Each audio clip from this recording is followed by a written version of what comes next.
সাবধান।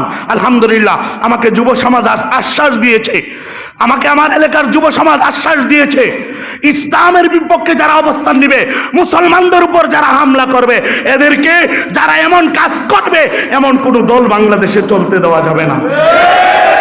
আমাদের চক্রবর্তীর আলহামদুলিল্লাহ চক্রবর্তীর যুবকদের যে মূল যারা আছেন ওনারাও বলেছে, হুজুর চিঠিহিত করেন, এদেরকে ধরায়া দেন, তারপরে আমরা দেখছি। সুতরাং আপনাদের কাছে জিজ্ঞেস করতে চাই, যারা ইসলামের বিপক্ষে অবস্থান নেবে, কোরআনের বিপক্ষে অবস্থান নেবে, সুন্নাহর বিপক্ষে অবস্থান নেবে, এদের পক্ষে থাকবেন না বিপক্ষে? এদের বিপক্ষে অবস্থান করবেন তো ইনশাআল্লাহ? এদের জন্য যা শাস্তির প্রয়োজন হয় করতে রাজি আছেন তো ইনশাআল্লাহ? দিতে রাজি আছেন তো ইনশাআল্লাহ? সবাই দিবেন তো ইনশাআল্লাহ? সবাই রাজি আছেন তো ইনশাআল্লাহ? কেন ভাই আমরা হাঙ্গামা চাই না, হাঙ্গামা পছন্দ করি না? আচ্ছা বলেন তো দেখি, আমাদের এলাকায় মনে করেন ওয়ালা ফারজান ধরে নেন, সাদিয়ানি সাদ সাহেবের অনুসারী কয়জন আছে? হাতে গোনা 2-4-10 জন, কথা বলেন। আর বাকি সবগুলো এই আমাদের একটা রসম আছে, জুবায়ের পন্থী অমুক পন্থী, এমন না, এমন না, এমনটা আমাদের, এইটা হলো আমাদের ভাষা। এবার বলেন যে সাদিয়ানি মতবাদ অনুসারী এইরকম মনে করেন 2-4-10 জন বা 20 জন মানুষ আছে, বাকি সবগুলোই উলামায়ে কেরামদের সাথে আছে। এবার বলেন সবাই যদি উলামায়ে কেরামের সাথে আছে থাকে, তাহলে এই 2-4-10টা কি করতে পারবে? তবে হ্যাঁ, হাঙ্গামা সৃষ্টি করতে পারবে, এলাকার মধ্যে ফিতনা ফাসাদ তৈরি করতে পারবে। আমাদের এলাকায় কোনো সমস্যা ছিল না, আলহামদুলিল্লাহ আমাদের এলাকার মধ্যে ঐক্যতা ছিল, আমাদের মুরব্বীদের মাধ্যমে ঐক্যতা ছিল, কিন্তু আমাদের ঐক্যটাকে নষ্ট করে দিয়েছে কিছু মানুষ, তাদের কিছু কার্যাদির কারণে ঐক্যটা নষ্ট হয়েছে। আমাদের এলাকার মানুষের মধ্যে বিভক্তি তৈরি করে দিয়েছে এই সাদিয়ানি মতবাদ দিয়া। সুতরাং আমি আমার এলাকার মুরব্বীদেরকে বলবো যে আপনাদেরকে আমরা আলহামদুলিল্লাহ, আপনারা কোরআন সুন্নাহ যেদিকে হয়তো আপনাদেরকে বুঝাইছে, 2-3-2-4টা ভাড়াটিয়ে আইসা উল্টাপাল্টা কইরা এলাকাটাকে নষ্ট করতে চায়। সুতরাং আমাদের চূড়ান্ত সিদ্ধান্ত, এখানে আধিক্য পরিমাণ মানুষ যেটা সাপোর্ট করবে, আধিক্য পরিমাণ উলামায়ে কেরাম যেটা সাপোর্ট করবে, এটার পক্ষেই আমরা থাকবো। রাজি আছেন তো? এবার বলেন, আমি আপনাদের কাছে জিজ্ঞেস করতে চাই, আমাদের এই চক্রবর্তী এলাকায় এমন কোন আলেম আছে যে আধিক্য পরিমাণ তো বাদ দিলাম, 2-4 জন আলেম দেখান যারা এদের অনুসরণ করে? চক্রবর্তীতে আছে? প্রমাণ করতে পারবেন? চক্রবর্তীতে নাই।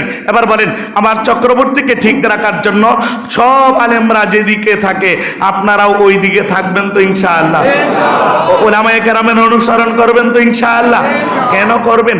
কারণটাই হলো, এর পিছনে কারণ হলো আমরা ইসলাম চাই, শান্তি চাই, মারামারি পছন্দ করি না।